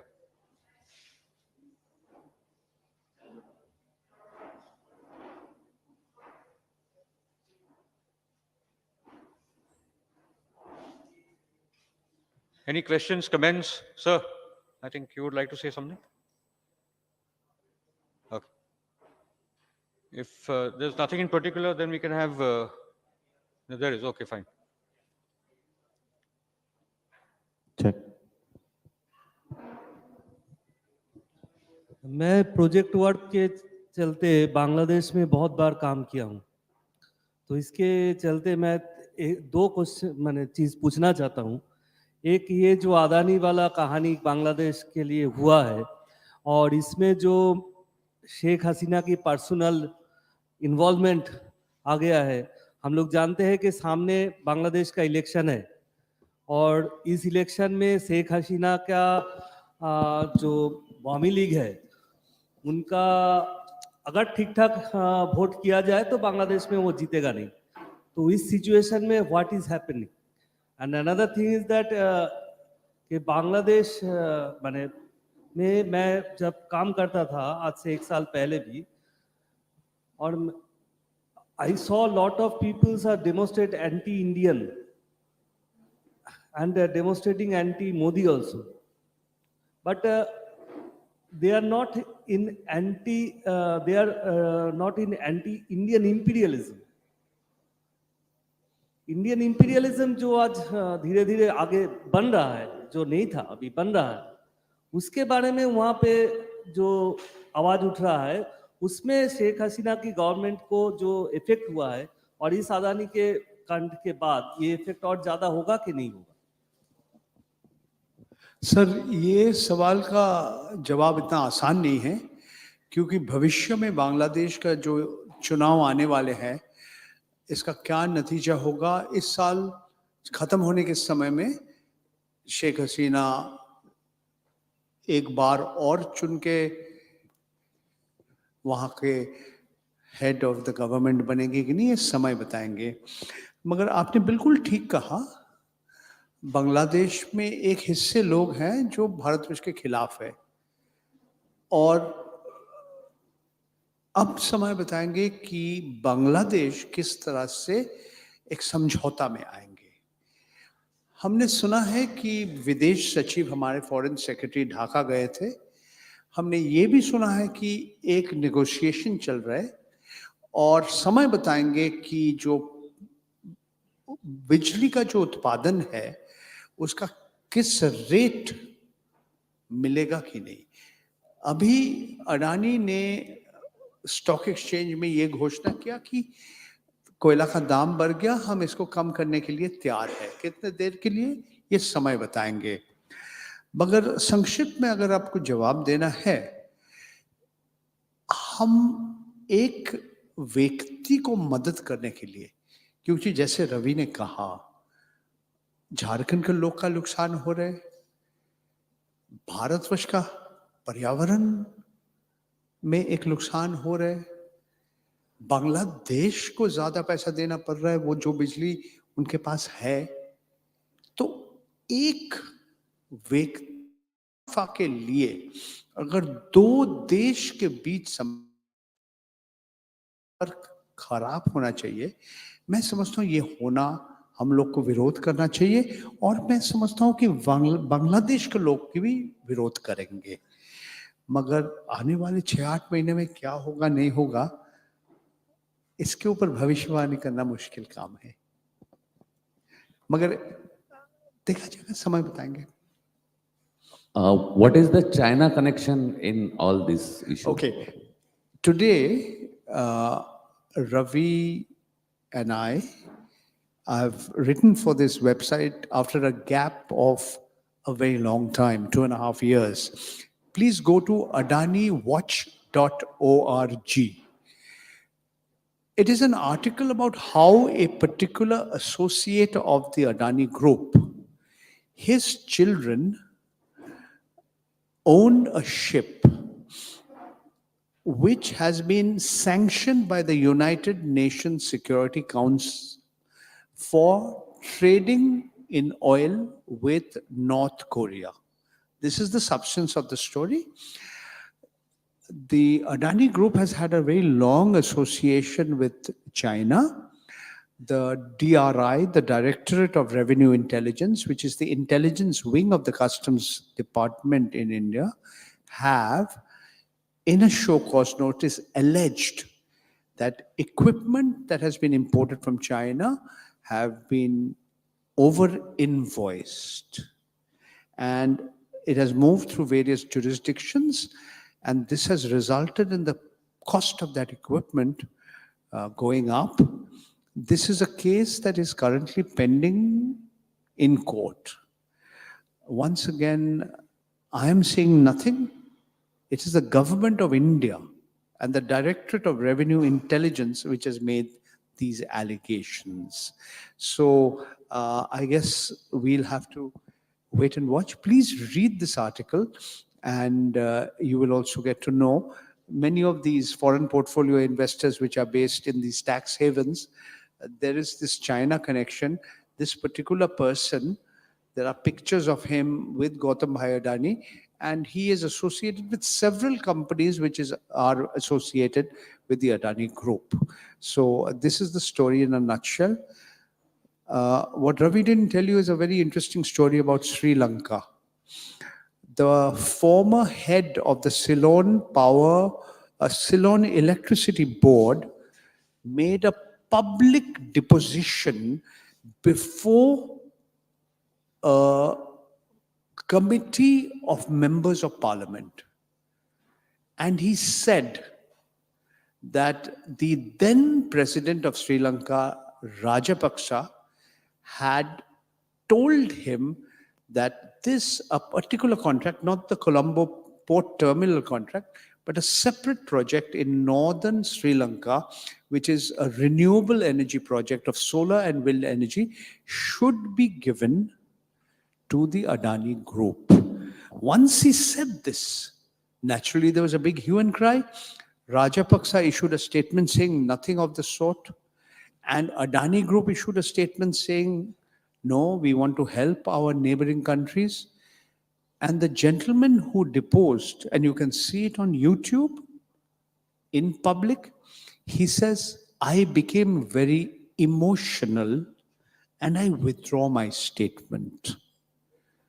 So these are some of the instances that I can give you how the Adani Group's activities are having an impact which is going beyond India. In Australia, there's a story to be told. In Indonesia, there's a story to be told. In Nepal, he has a presence. In Israel, he has a presence. Right. Any other questions? Ali? And then to Geeta. Later, yeah, Shraddha is also. Uh, I was just listening to all your, the litany of investments that Adani has made all, over the last 10 years. My first question is, what sort of a pattern do you see in the kind of investments and the interest that, the broad kind of pattern? Is there a broad pattern at all? Or Yes, is it just very there is a pattern. random? My second question is, is there any pushback at all from other corporate houses? Because there doesn't seem to be any. You see, I cannot answer what on behalf of anybody else.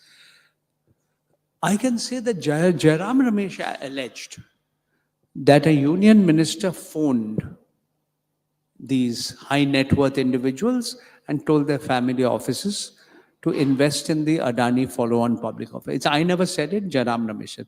Who this union minister is, what he said, I don't know. All I know that Mr. Gautam Adani withdrew that public offer. So we can only speculate. How their names came in the public domain, we don't know. But the fact is, Mr. Sunil Bharti Mittal, Mr. Sajan Jindal, the Hindujas, the representatives of the Torrent Group and Zydus Cadila Group never denied what was attributed to them. That's one point.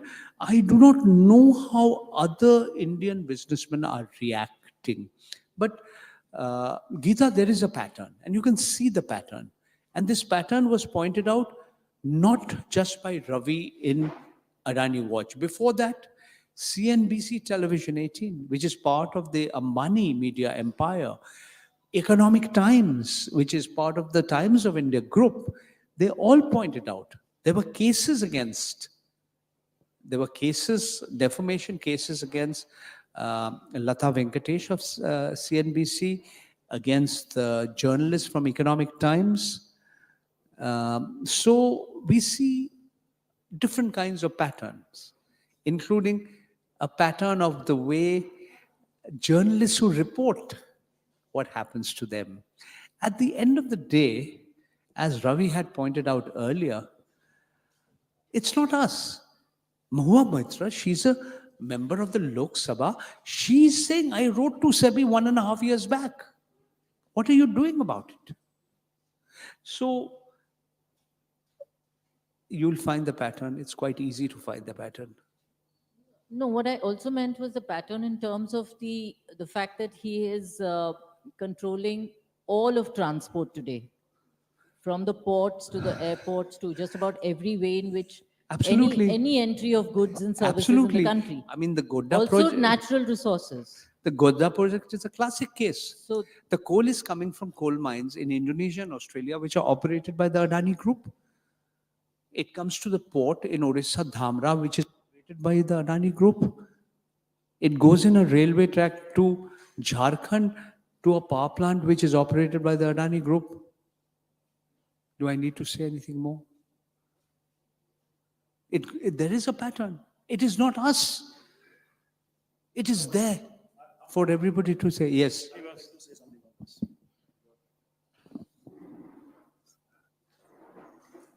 There's an interesting case which is still pending before Supreme Court on Adani Group, that is of over-invoicing on import of coal and machineries.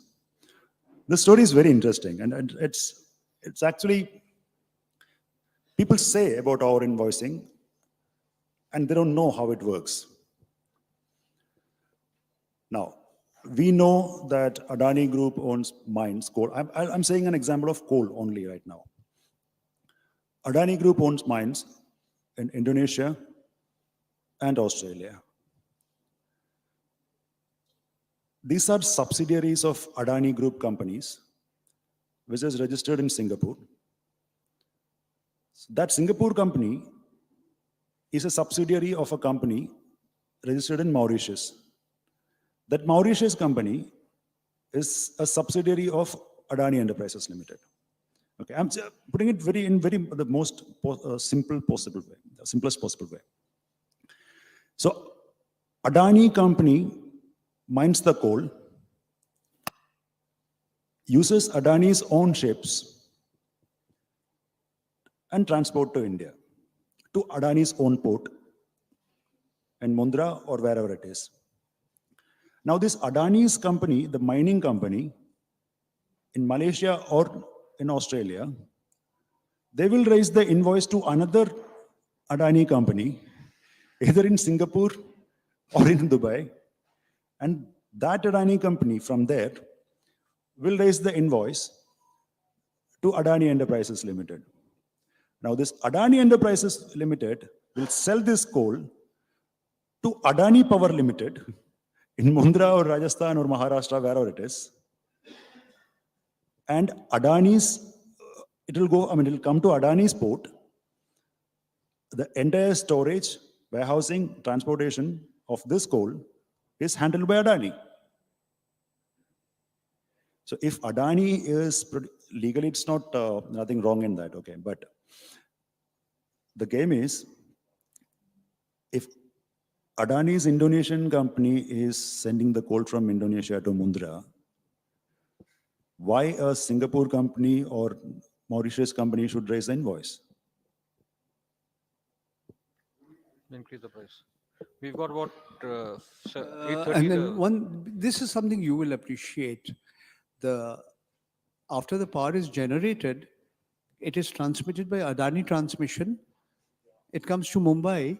It is distributed by BSES, Bombay Suburban Electricity Supply, which used to be owned by Anil Dhirubhai Ambani Group, but now it is owned by Adani.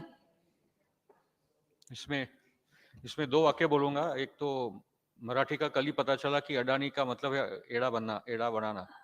तो वो एड़ा नहीं, हमको एड़ा बना रहा है, वो एक बात है. और विश्व गुरु से हम लोग विश्व चोर बनते जा रहे हैं, वो भी एक बड़ी बात है. ठीक है, I think we have Anand, then we'll break, and then I think Mihir has to say the last words. So that friend of theirs, I think he had put his hand up earlier. Ali, the person behind you over there. फिर Anand and then Mihir. Hello. Sir, I just wanted to ask that, is this conglomerate too big to fail, as many people say? And if it does fail in any kind of assessment, then what could be the ripple effects on the society? It's a very good question you have raised. It is so big. It has so many physical assets on the ground that we are not, I don't think it can ever fail. The question is, when you seek to expand your operations by taking loans by banks and financial institutions, including banks that are owned by the people of this country, like the State Bank of India, including financial institutions like the Life Insurance Corporation, and then people become wary, then those same infrastructure projects, the execution can slow down. Theoretically, it can slow down. And if that happens, that would have an impact on the economy of this country. We are already seeing certain projects like the Total Energy of France project, where the French company has said, we are putting our investment in hydrogen on hold. There are several other projects, including the Maharashtra project, DB Par, earlier Dainik Bhaskar Group, another project where they are saying, we are not sure. Adani has told the stock exchange authorities that we are not going to go, we are putting on hold the coal to PVC project. So, too big to fail? They said Lehman Brothers can't fail. They said AIG cannot fail, the American International Group, the insurance, one of the biggest insurance conglomerates. All this has happened in 2008, more than 14 years back. General Motors, which epitomized free enterprise capitalism in the US, it was bailed out by the government of the US. So eventually, if these projects failed, you and I and our money will bail it out.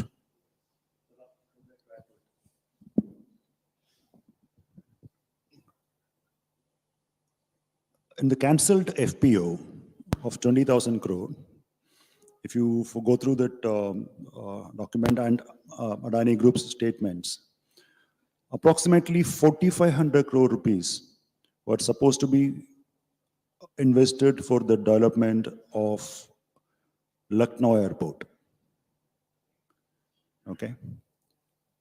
Now that is not happening. That doesn't have money, right? Adani has 7 airports now in their hand, and one is under construction. So this is the exact problem when the government try to create monopolies. If they are struggling to raise fund to develop one airport, they have 7 airports with them, and eighth one is under construction. How they are going to raise funds in the current scenario? And as per the promise, the airport would have been developed by 2025-26, and we are already in 2023. That's it. I think we'll Anand, आपका last सवाल होगा उसके बाद then Mihir bhai आपका last comments. Yeah, you started to talk about the role of the media and Adani's control of the media. I mean, we know about NDTV already, the takeover, but we also see there looks like there was collusion between Ambani and Adani, because the debt that NDTV was in was actually paid by Ambani, but then at some point Ambani handed it over to Adani. So what is there examples of this collusion? All right.